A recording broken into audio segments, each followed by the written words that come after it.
I'm a lawyer and my client murdered their whole family. I'm about to prove their innocence. I knew for a fact he was guilty. Since becoming a lawyer, I've seen a lot of disturbing cases throughout my career, but Jacob Cooper takes the cake. When I was assigned his case as a public defender, I actually thought it was some kind of petty joke by my boss. All the evidence proved without a shadow of doubt that Jacob murdered his whole family. The security footage from his closed-circuit network showed everything happening in excruciating detail. How he stabbed his wife first and then used a pillow to asphyxiate his two girls. It was disgusting, and I was meant to defend him? Little did I know that this video didn't actually show the full picture, even though there wasn't any audio on the feed. Watching the struggle his family put up to fight back was the most difficult thing I have ever had to see in my entire career. After reviewing the notes taken by forensics and talking with the DA, I was finally ready to meet my client, or as ready as I could be. The man in the waiting room painted a different picture than the one I had just seen on screen. He was trembling, his eyes darting suspiciously around the room. He was afraid. I didn't realize he actually had the ability to feel emotion after what I just witnessed on the videos. "Mr. Cooperl, I'm your attorney, Leo Ross," I said.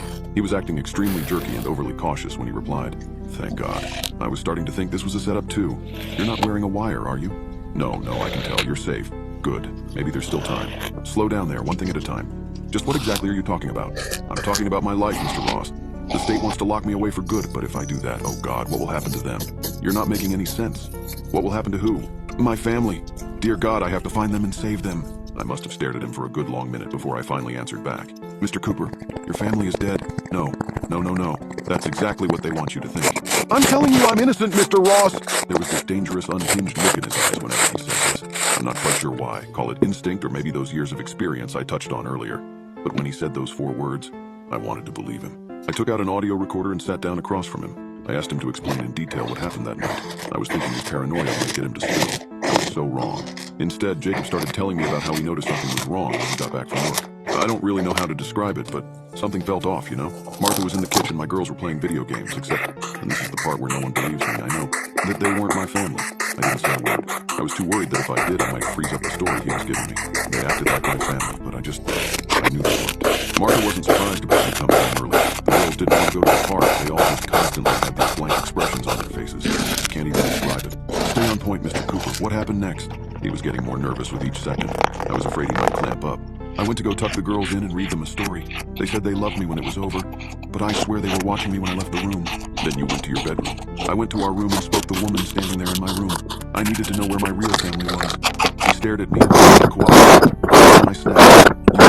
You know what happened? After I went to the bed, demanded to see my real life. You don't believe me, do you? I must admit there quite a few sequence of events. But if you want my support, if what I'm saying is true, then I need some sort of evidence." My client looked desperate to provide me with evidence of believing his insane conspiracy, and then a look of realization crossed his face. He pulled out a ring from his pocket and pushed it into my palm. "Martha's wedding ring. It didn't fit on her finger. The imposter, I mean. It was too small," he proclaimed as he was taken away. Something about his demeanor told me that he was finally thought he had done the right thing. If so, then it changed everything about this case. So I called up a friend of mine that works at the county morgue to get a chance to see the bodies up close. When I got there, the 3 were nearly unrecognizable because of the way Jacob had beaten and brutalized them. This seemed more and more like a vicious and premeditated murder. The guy was pretty smart. Bashing the skulls in to break the teeth messes up the death match. And then his wife's fingers. That just shows what a sicko he is. Her fingers? Yeah. The psychopath cut her skin off near the tip to avoid fingerprint recognition. I mean, if it hadn't been for the video surveillance, I wouldn't even know who these corpses belonged to. I fidgeted with the ring in my finger. "Can I try something?" "Sure, just be delicate. I got funeral services coming first thing in the morning." I nodded and tried to slip the ring on the woman's finger. It didn't fit. Could it be that somehow Jacob was telling the truth about this? "Did you check the girls for fingerprints?" "Not sure I see the point. They would be too young to be in the database." I decided to check the fingerprints myself, only to find the odd scarring at the end of the finger. Like I never had evidence at all. Someone again must have covered something up. "Everything all right, Ross?" I slipped the ring back in my pocket. The room suddenly feeling a lot colder. "Yeah, I probably need to get going though." I knew something was up. I actually believed him now. Something about what he was saying was actually true. But I hadn't actually seen the original case files yet other than the summary I was given. So when I got back to the offices, I went straight to the evidence locker to find his case files. I found the section of the room with all the recent case files.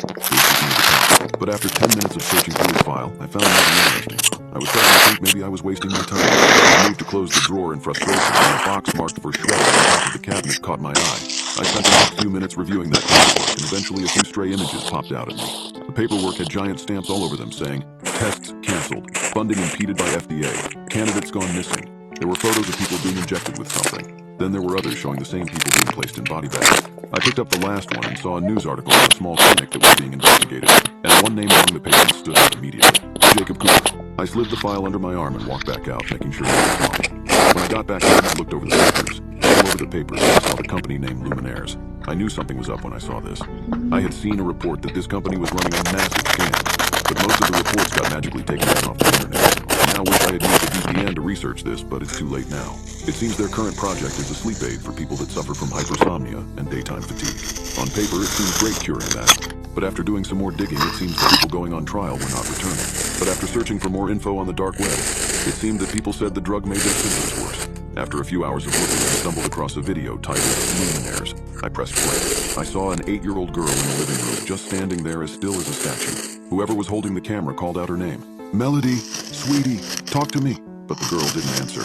I watched in morbid fascination as the girl picked up some of her toys and then used one and started to smash it against her face. The parent rushed to grab it away, and then another female figure snatched the girl up before she could use another toy as a blunt instrument. The girl started scratching and clawing almost like a wild animal. The parent started talking. "I don't know what to do anymore. She's been brainwashed ever since she visited that Luminaire's place and got given drugs." The clip ended and I started controlling my breathing, trying not to hyperventilate. Luminaires of course did not have any side effects. They say they drug took away Melody's condition, and of course they have enough paperwork and lawyers to make it all perfectly legal. I knew I had to work out this somehow, but they would never permit any evidence. I had no choice. Go in there. I told them about my plan. But I made and completely confused myself, buying colored contact lenses, hair dye, weird clothes, all to look like a legitimate patient. I knew this could go horribly wrong, but after perfecting a Boston accent, I walked into the giant building. "Can I help you, sir?" The receptionist asked as she adjusted her glasses. "Yes, my name is Johnny Craig. I have a reservation with Dr. Thornton," I told her. "Mr. Craig, this way, please." The receptionist said a few moments later, using her employee badge to guide me to another room. "Hello, Johnny. I'm Dr. Nina Thornton. I understand that you are interested in our new program," she asked as she began to check my vitals. "How long have you had your symptoms?"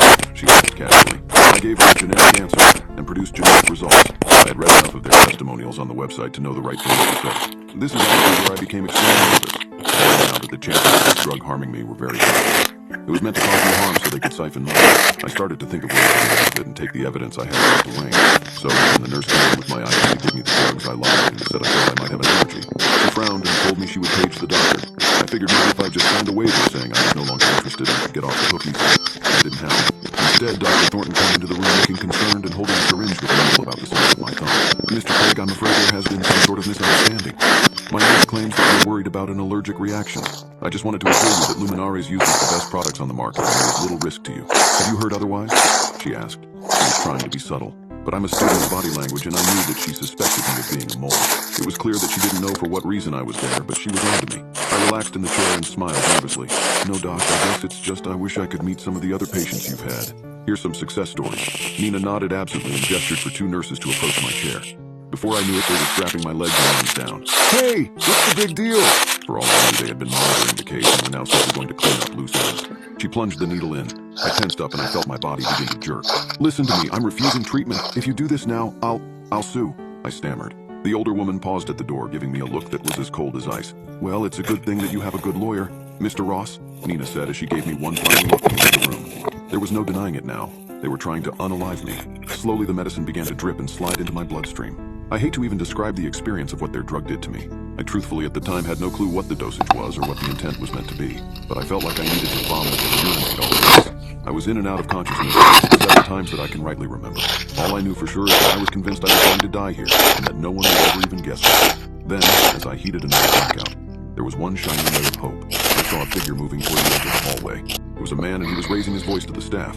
Then, 10 minutes later, I found myself being escorted out of the room to a waiting area. Everything still felt like it was spinning at 100 mph. The man approached me and gave me a throw-up bucket as I lurched over and started dry heaving. "You are by far the biggest idiot I have ever met, Ross," the voice said as my vision started to clear. It was Fitzgerald, my colleague. "Please tell me that you're not a hallucination," I muttered. He slapped me. "That feel real enough?" I saw a sea of police and paramedics storm in the room. I might just have been saved and managed to actually prove that my client didn't do it.